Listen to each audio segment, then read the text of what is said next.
चलिए, हम लोगों ने पिछली बार बाइनोमियल डिस्ट्रीब्यूशन पे बातचीत की थी। आप लोगों में से कोई बता सकते हैं बाइनोमियल का एक्सप्रेशन क्या है? Probability of x equal to x क्या था? Sir n c x q n minus x p x p power x q to the power n minus x into p to the power x, where p and q, p plus q, equals to 1। 1। Very good. बेटा mean क्या था, याद है किसी को? Mean क्या आया था?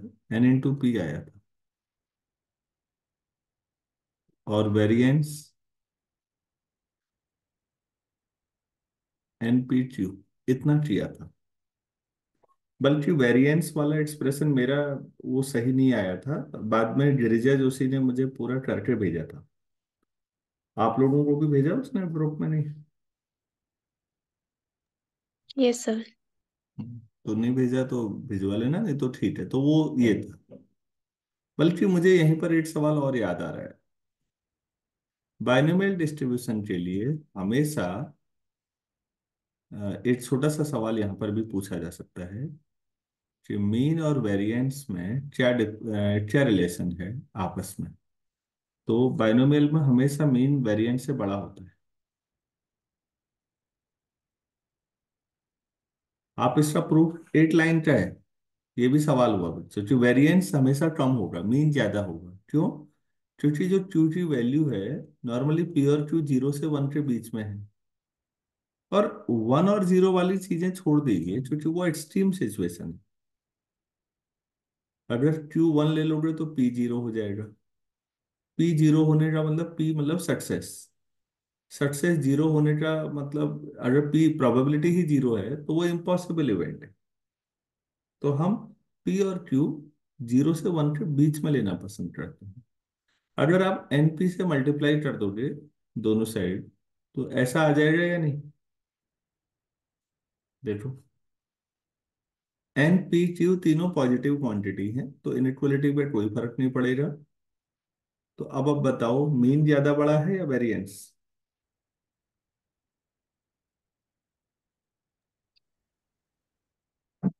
हेलो, समझ में आया नहीं आया? Yes sir, clear. तो एक छोटा सवाल ये भी होता है कि बाइनोमियल डिस्ट्रीब्यूशन में कौन बड़ा होता है, मीन या वेरिएंस? वेरिएंस मतलब स्टैंडर्ड डेविएशन का स्क्वायर। वो इसलिए क्योंकि ये चीजें, ये कंपैरिजन आपको normal Poisson distribution, beta distribution, gamma distribution वहां भी चाहिए। तो ये भी हमने सीख। चलो ठीक। आज मैं सोच रहा हूँ दो चार सवाल करा के इस फॉर्मूले को थोड़ा आपके लिए यूज टू कर दूं, मतलब थोड़ा सा आपको लगे कि अच्छा अब हम समझने लग गए। तो देखो बेटा, 6 डाइस हैं, थ्रोन 729 टाइम्स। 6 लूडो खेलने वाली गिट्टियां हैं। और तुम उसे, जैसे 6 की 6 पकड़ी तुमने, एक बार थ्रो की, कुछ आएगा। किसी में कुछ आए, 1 से लेकर 6 तक ही नंबर वेरी करेंगे। ऐसा तुमने 729 टाइम्स किया। तो आप समझ रहे होंगे, इसीलिए डिस्ट्रीब्यूशन लगाना पड़ता है। क्योंकि ये प्रोबेबिलिटी इतनी ज्यादा आप वैसे मैनुअली नहीं कर सकते। इसीलिए हर चीज में फंक्शन ढूंढने की कोशिश होती है मैथ्स में। प्रोबेबिलिटी को भी एक फंक्शन के थ्रू रिप्रेजेंट कर दिया गया है। अब इसमें ये दिखाया गया है, how many times do you expect at least 3 dice to show 5 और 6? कम से कम 3 डाइस पे तो या तो 5 आना चाहिए या 6 आना चाहिए। कम से कम 3 पे। तो बच्चों, इस पूरे क्वेश्चन में 5 या 6 आना सफलता मानी जाएगी ना? किसी डाइस पे 5 या 6 आ जाए तो जो, तो प्रोबेबिलिटी लिखी जा सकती है। P मतलब यहाँ पर क्या है, सक्सेस जिसे माने क्वेश्चन के हिसाब से तय होगा। तो मैं इसे क्या लिखूं, प्रोबेबिलिटी ऑफ अकरेंस ऑफ 5 और 6 ऑन अ डाइस। ये प्रोबेबिलिटी है। तो बेटा 5 आने की प्रोबेबिलिटी क्या होती है? लूडो के खेल में किसी एक ही डाइस पे सोचो पहले, उसमें 5 आने के कितने चांस होते हैं? सर 1/6। सर 1/6। और 6 आने के? सर वो भी 1/6। 1/6, वेरी गुड। आप 5 और 6 कर रहे हो, तो ये हो जाएगा 1/3। तो P हो गया 1/3, तो Q क्या हो जाएगा?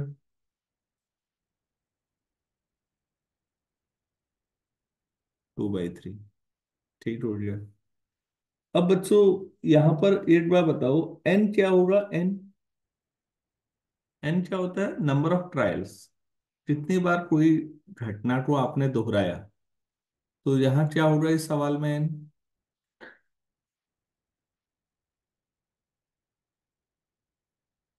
729। Probability of x equal to x क्या होगा फॉर्मूले से, by binomial distribution? 729 C q, q का मतलब 2/3, की पावर 729 - 8, p मतलब 1/3 टू द पावर x। ये x बार सफलता की प्रोबेबिलिटी है। आपको कितनी चाहिए कम से कम? प्रोबेबिलिटी ऑफ एटलीस्ट 3 डाइस, या एटलीस्ट 3 सक्सेस है, जो उसको सक्सेस समझ रहे हैं अब हम। तो प्रोबेबिलिटी कम से कम 3 सक्सेस। तो इसके मतलब क्या क्या कौन कौन से केस हो सकते हैं? 3 सक्सेस हो सकती है, हो सकता है 4 मिल जाए सक्सेस आपको, प्रोबेबिलिटी x इक्वल टू 3। या कम से कम 3 सक्सेस का मतलब क्या हुआ बेटा? 6 6 गिट्टियां आप एक साथ थ्रो कर रहे हो,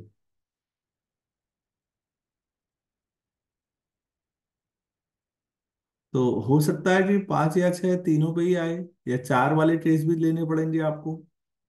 और ऐसा भी हो सकता है कि 6 के 6 में यही 2 नंबर आए। क्या मैं समझा पाया आप लोगों को? एटलीस्ट का यस सर। मतलब एटलीस्ट 3 सक्सेस, मतलब कम से कम 3 लूडो वाली टिट्टियां हैं जिनमें या तो 5 है या 6 है। तो आप कहेंगे सर एटलीस्ट है ना ये तो हो सकता है 4 में आया हो सकता है 5 टिट्टियों में ऐसा आ जाए, या 6 में आ जाए। अब आप इक्वेशन 1 की मदद से probability of x equal to 3 कितना लिखेंगे? अब बता दीजिए।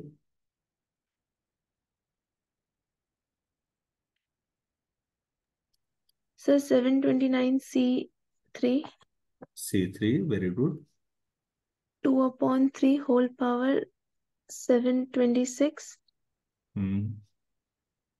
1/3 होल पावर 3।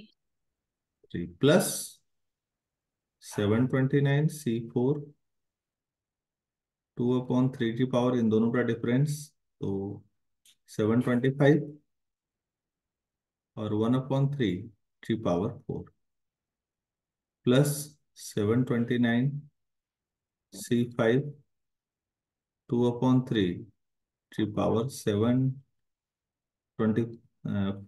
24, और 1/3 की पावर कितना, 5, प्लस 729 C6, 2/3 की पावर, इन दोनों का 723, और 1/3 की पावर 6।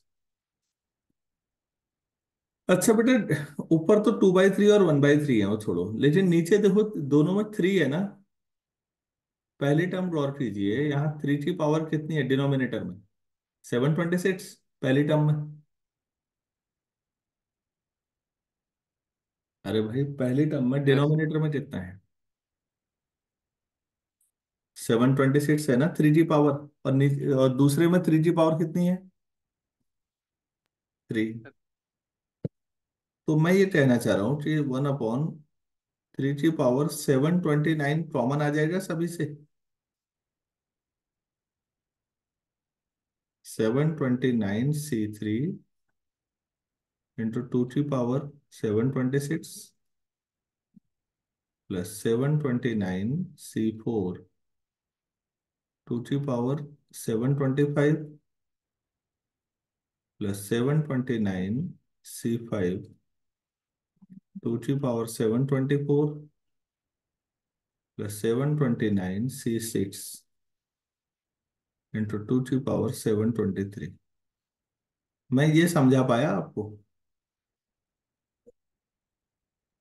Yes sir. अच्छा ठीक, 2 की पावर भी कुछ कॉमन आ जाएगा फिर।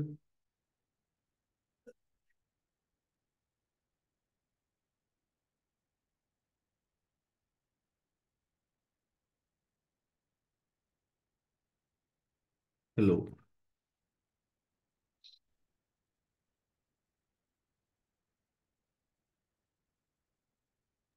सर 2 की पावर 723। हाँ, 2 की पावर 723, बाकी फिर कैलकुलेशन है।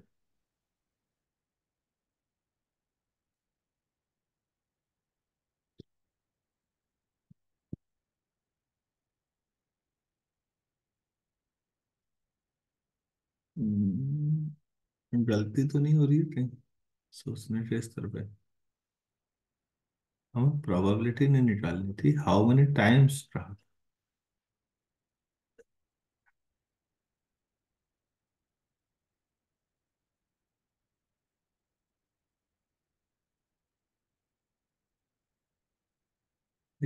हो जाएगा।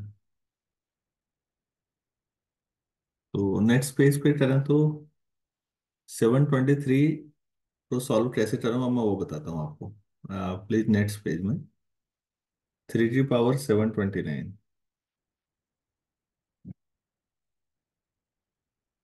थोड़ा सा 3 की पावर, सॉरी, 1/3 की पावर 729 और 2 की पावर कॉमन कितना था?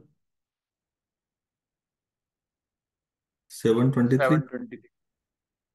अच्छा, 729 C कितना, पहला बोलिए। सर 3 729 C 3 इंटू टू 2 की power, 2 power 3।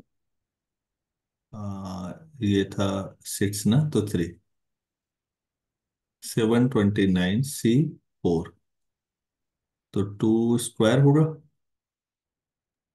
Yes. 729 C5 into 2 plus 729 C6, ऐसा ही है। Yes sir. अच्छा बच्चों, थोड़ा सा मैं बता दूं, जैसे 5C2 है, सिंप्लीफाई ऐसे कर लो, 5 इंटू 4 अपॉन 1 इंटू 2। नीचे 2 देखा मैंने, तो 5 को 2 स्टेप पीछे लाओ, एक तो 5 ही रखो, 8 स्टेप पीछे। जैसे 6C2 करूंगा तो क्या करूंगा फिर?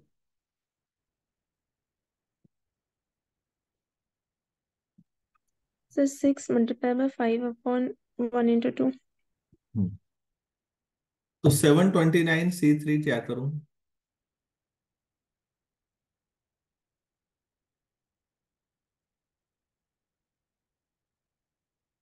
729, 728, 727 upon 1 2 3 into 2 cube plus 729, 728, 727 726 upon 1234 into 2 square, ऐसे करना है। प्लस 729,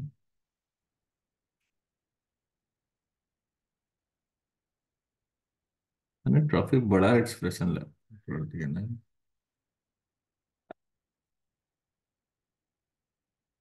मैं तो कैलकुलेशन ही टफ हो जाएगी।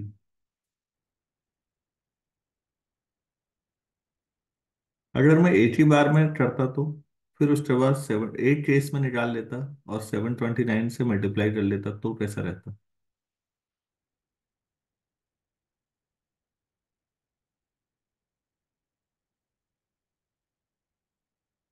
मुझे लगता है वो सही था, ये गलत हो गया है काफी।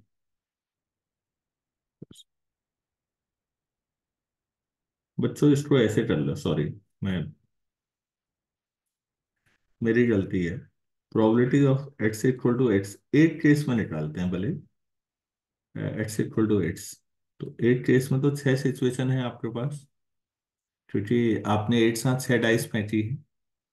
6 C 8, क्यू है 2/3, 3 power 6 - 8, sorry 2 to the power 8।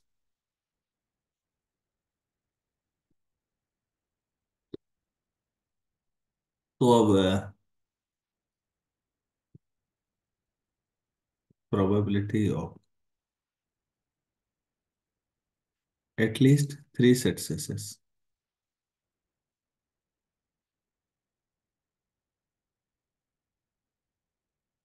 Equal to probability x equal to 3, probability x equal to 4, probability x equal to 5 और प्रोबेबिलिटी एक्स इक्वल टू 6। खाली कैलकुलेशन बहुत ही बढ़ा दी मैंने। एक्स इक्वल टू 3 के लिए बेटा 80 केस में से बताओ तो कितना लिखूं अब? 6C 3, 2/3 की पावर 3, 1/3 की पावर भी 3, या फिर प्रोबेबिलिटी ऑफ 4, 6C 4, 2/3 स्क्वायर, 1/3 की पावर 4, प्लस 6C 5, 2/3 की पावर 80 आएगी और 1/3 की पावर 5, या फिर 6C 6, 2/3 नहीं आएगा, 1/3 की पावर 6। नीचे 3 की पावर हो जाएगा 6, 1/3 की पावर 6 कॉमन। 6 से 3 को कितना सॉल्व करें? 6 5 4, 3 स्टेप, 1 2 3 इंटू 2 क्यूब। 6 5 5 4 3। हाँ, अच्छा, ये आप लोग ये समझते हैं एनसीआर और NC n-R बराबर होता है? NC n-R, तो 6C 4 को 6 6 - 4 लिख सकते हैं, तो मतलब 6C 2 और 6C 4 बराबर होंगे।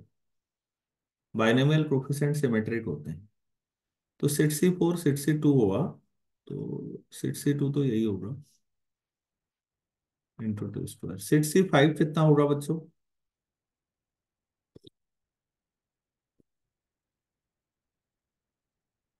Sir 6C1।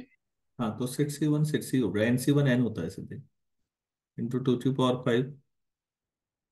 नहीं, 2 तो 80 बार आया, 1 की पावर 5। और 6C NC N 1 होता है लास्ट में। तो ये इसको सिंप्लीफाई करें तो मैं सीधे सॉल्व करके उठाया था, ये है आपका 729, ये आया। तो 8 बार की प्रोबेबिलिटी, 8 बार अगर आपने 6 की 6 डाइस को 8 बार फेंका तो ऐसा है। सो टोटल तो 729 बार करें तो, so total number of times at least 3 successes.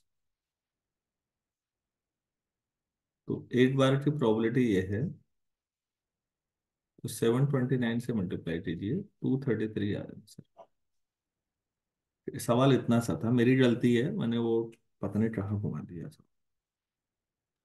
पहले 8 बार निकालना चाहिए था, वो कंसेप्चुअल भी मुझे लगता है गलत हो गया। मेरी दोनों गलतियां हैं, कैलकुलेशन में भी और कंसेप्ट में भी। कंसेप्ट में गलती है तो ब्लेंडर है, वास्तव में गलती है कैलकुलेशन तो बहुत सामान्य बात है।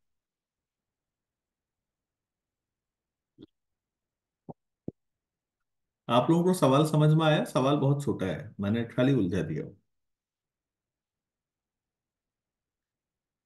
6 डाइस हैं, उनको आपने थ्रो किया है, तो कम से कम 3 सफलताएं, और सफलता का मतलब 5 या 6 आना। 5 या 6 के कोई भी 2 अंक ले लो, ऐसे ही आएगा।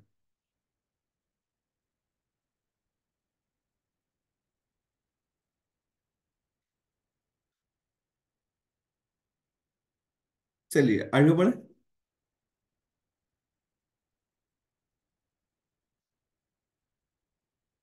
Next question.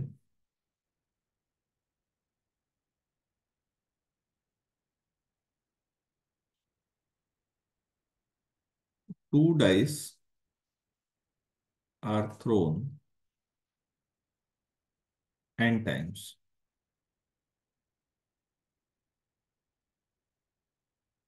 Let, let's denote the number of throws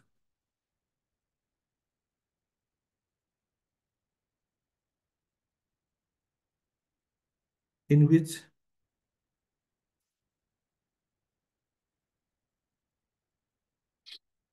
the number on the first die, the number on the first die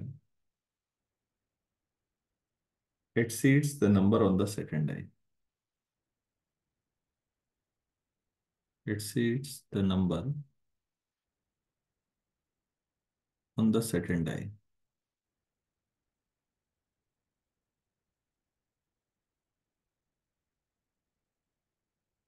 Find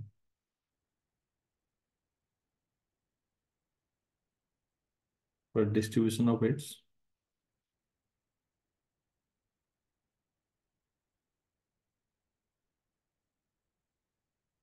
second mean of its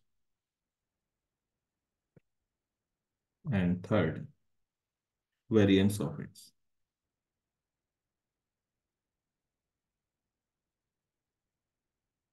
ये 3 चीजें निकालनी है।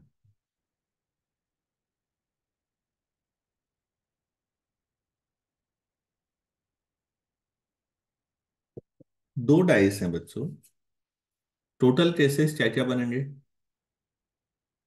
कितने केस होंगे 2 डाइस पे?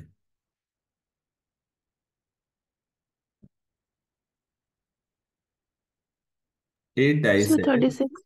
36, 6 × 6, 36। तो वो कैसे होंगे टोटल नंबर ऑफ केसेज?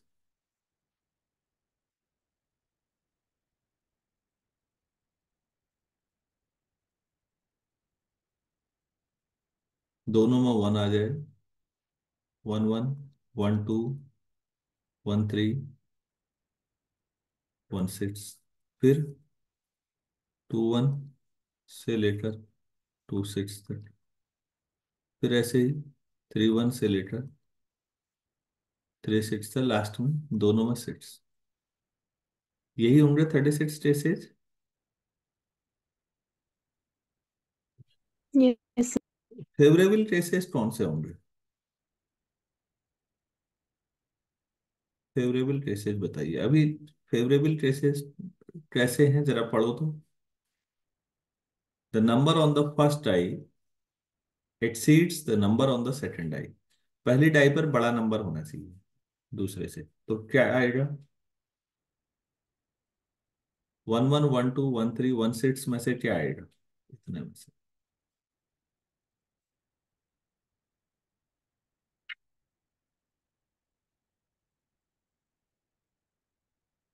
कुछ भी नहीं आएगा। 2 1 आएगा। Yes, sir. 3 2. अच्छा एक मिनट। 2 1 एक सिस्टमेटिक। 2 1 से लेके 2 6 तक और कोई आएगा? नहीं। 3 1 वाले में जरा गौर करिए। 3 1 आया। 3 2 भी आ जाएगा, बाकी नहीं आ पाएंगे। फिर 3 3 हो जाएगा। 3 वाली सीरीज भी चाहिए। अब 4 से शुरू कीजिए। 4 1, 4 2, 4 3। अब 5 में 5 1, 5 2, 5 3 और 5 4 और सिट्स वाली सीरीज में six one, six two, six three, six four और सिट्स फाइव, ये favourable number of favourable cases हैं। कितने हैं बच्चों, ये जरा गिनो तो।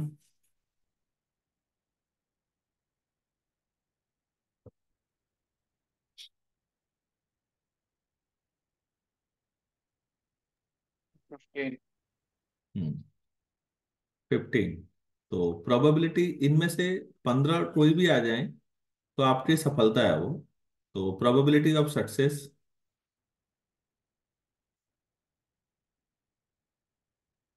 सक्सेस की प्रोबेबिलिटी निकाल देते हैं। आप जिसको पी कह रहे हैं वो कितना हो जाएगा, 15 अपॉन टोटल 36, 5 अपॉन 12। तो बच्चों क्यू कितना होगा फिर, 1 - 5 अपॉन 12, 7 अपॉन 12।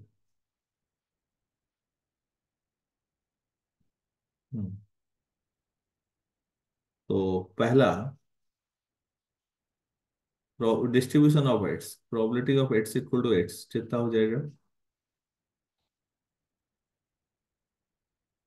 एन बार थ्रो किया गया है, लिखा ही है एन सी एट्स 7/12 की पावर n - 8 5/12 की पावर एट्स, यही आंसर है। Yes sir. दूसरा क्या है, मेन कितना हुआ बाइनोमियल डिस्ट्रीब्यूशन का, सर एनपीक्यू। खाली एनपी, एनपी क्यू वेरिएंस था बेटा। तो पी है 5/12 इंटू एन बस। वेरिएंस बच्चों वाले सवाल हैं, एनपी क्यू, तो एन 5/12 इंटू 7/12, 35/144 है। ये आपका आंसर हो गया।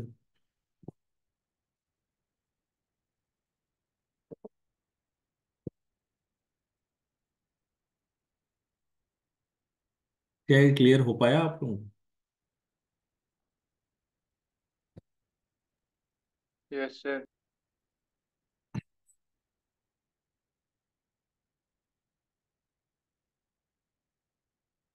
तो बाइनोमियल के छोटे छोटे सवाल इस तरह से करने होते हैं, बाइनोमियल डिस्ट्रीब्यूशन। और जब आप अगले डिस्ट्रीब्यूशन पे जाएंगे तो आपको धीरे धीरे समझ में आएगा नॉर्मल डिस्ट्रीब्यूशन में कि ये सब पर्टिकुलर केसेस थे जो हम अभी पढ़ रहे हैं। चलो इसका रिवर्स में छोटा सवाल आपसे पूछ लेता हूँ।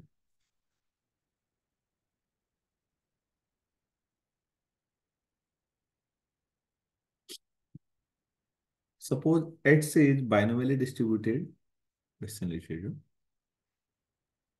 Suppose X is binomially distributed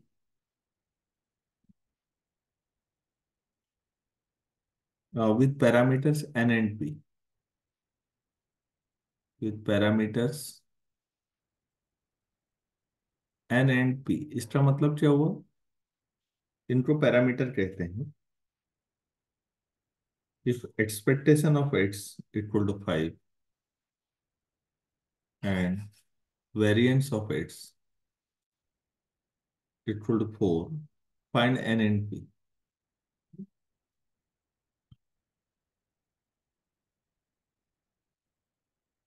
अच्छा बच्चों बताओ एक्सपेक्टेशन क्या हुआ, इसको क्या बोलते हैं, पहले दिन से पढ़ रहे हैं जब स्टेटिस्टिक्स तो वहीं पर है कि एक्सपेक्टेशन का मतलब ही मीन है।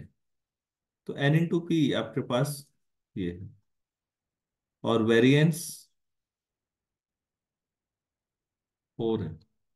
तो वेरिएंस क्या होता है,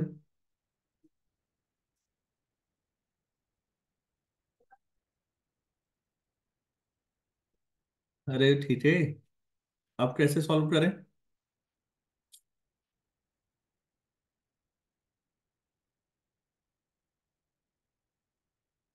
हेलो। सर एनपी की वैल्यू वेरिएंस में रख देंगे। हाँ, एनपीटी जब 5 रख दो तो क्यू आ गया 4/5। तो पी कितना आ जाएगा? 1/5। किसी में भी रख लो पी 1/5, तो एन कितना हो जाएगा? 25 हो गया। सबको क्लियर हुआ?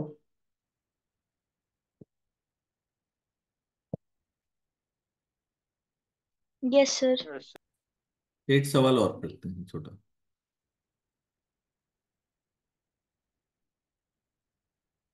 Let x be a random variable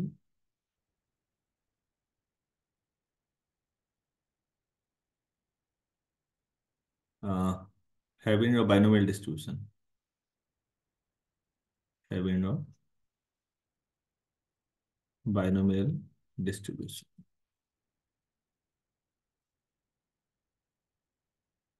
with parameters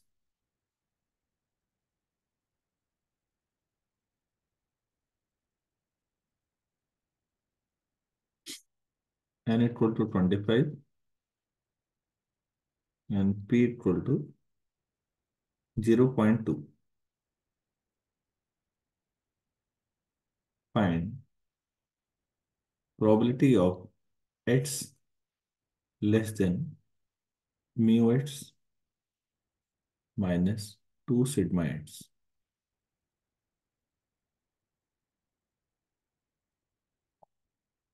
x binomial distribution को रिप्रेजेंट कर रहा है। पैरामीटर दे रखे हैं, n आपको 25 दिया हुआ है और p आपको 0.2 का मतलब हुआ 2/1/5 दे रखे हैं। तो q हो जाएगा 4/5। ठीक है।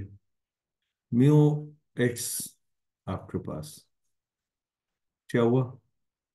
मीन मतलब एनपी कितना हुआ? n25, ये 1/5, तो 5 आ जाएगा। Sigma x standard deviation √npq। Variance npq है, तो सिग्मा स्टैंडर्ड डेविएशन को रिप्रेजेंट करता है। ये हो जाएगा 25 इंटू 1/5 इंटू 4/5, तो 2।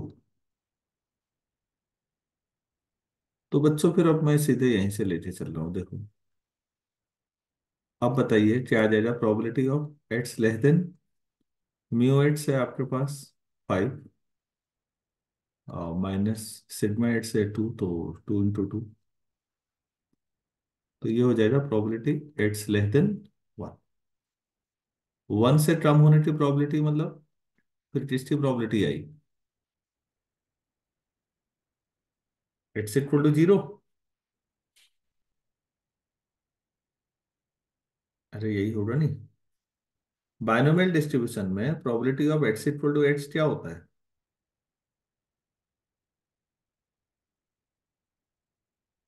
N c x q⁻n−x p⁻x।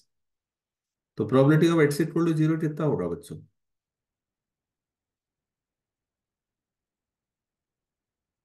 nc0 q⁻n−0 p⁻0 कितना आ जाएगा? nc0 1 हुआ, केवल q⁻m। q कितना है? 4/5 और n कितना है सवाल में? 25। यही आंसर।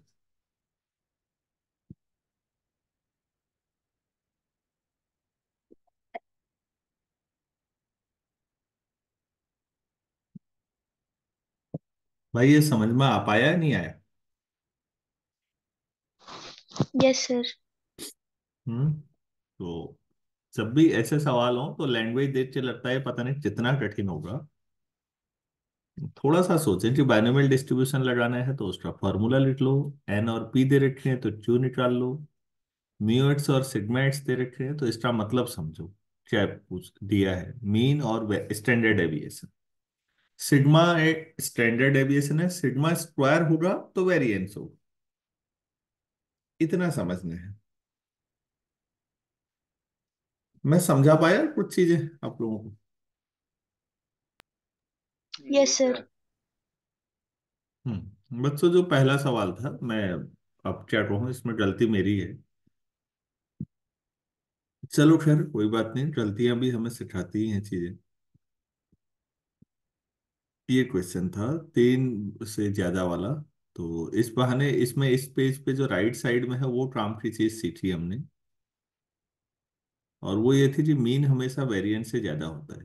तो आप इन जो सवाल अभी आपने किए हैं उनमें देखिएगा, अभी हर जगह आ रहा हूँ। तो ये कैलकुलेशन छोड़ दी थी मैंने। फिर मैंने ये 8 केस के लिए लिया, और फिर 729 केसेज में आ गया। दूसरा आपको दिया हुआ था, तो वहां डिस्ट्रीब्यूशन भी निकाला हमने। पहले डाइस में दूसरे से बड़ा नंबर आना चाहिए था। तो कितने केस होंगे ये समझना है, और वो आसानी से सॉल्व हो जाना है बाकी। और लास्ट में हमने दो छोटे छोटे सवाल किए। चलिए ठीक है। और किसी को कुछ कहना है या पूछना है? नहीं। तो फिर हम लोग 6:50 पे